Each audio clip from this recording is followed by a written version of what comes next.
আজ সেকেন্ড দিন হচ্ছে হসপিটালে। তো প্রথমে সকালে চা এলো। আজকেও সকাল সকাল প্রচুর ব্লাড নিয়ে গেল, প্লাস ইঞ্জেকশন দিয়ে গেল।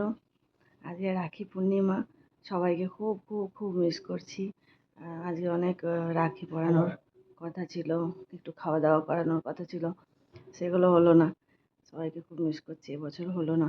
হ্যাঁ, পরের বছর ভালো করে হবে। যাই হোক, হ্যাপি রাখি আমার দাদাদের, আমার ভাইদের। সবাই ভালো থাকবেন, সুস্থ থাকবে। টাটা। বিছানার চাদর চেঞ্জ করে দিল, গাটা মুছিয়ে দিল, তারপর ব্রেকফাস্ট করছি। এখানে সুজি দিয়েছিল আর কলা দিয়েছিল। কালকেও সুজি খেয়েছিলাম, আজকেও সুজি খেলাম, আর একটা করে কলা ছিল। তো যাই হোক, ব্রেকফাস্টটা করব। সুজিটা একদম মানে একটু মিষ্টিই যা থাকে, আর ঘরের মতো তো এখানে পাওয়া যাবে না। দুপুরের লাঞ্চে এই যে পনির ছিল, আজকে যেহেতু শনিবার ভেজ, তার জন্য পনির পেঁপের তরকারি ছিল, কুমড়োর তরকারি, ডাল, একটু পায়েস ছিল, নুন দিয়েছিল। তারপরে একটা দিচ্ছিল, ভাত দিচ্ছিল। এটা হচ্ছে সর্দির জন্য আর নিঃশ্বাসটার প্রবলেমের জন্য। তারপরে বিকেলে একটু হরলিক্স খেলাম, আর একটু রাখি টাখি পরালাম সবাইকে। তারপর ডিনার করলাম, এই যে ডিনার। ব্যাস, আজকের মতো এখানেই।